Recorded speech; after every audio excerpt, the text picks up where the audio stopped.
Unapata maumivu makali sana ya magoti, kuchuchumaa kwako imekuwa shida, kuinuka imekuwa shida, na hata wakati mwingine kupata haja imekuwa kwako sio kawaida kwa sababu ya maumivu makali sana ambayo unayahisi.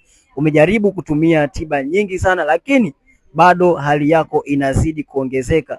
Wengine mmejaribu kuongeza choma sindano katika magoti ili kuongezea synovial fluid, lakini bado misuguano inaendelea, bado maumivu yanaendelea.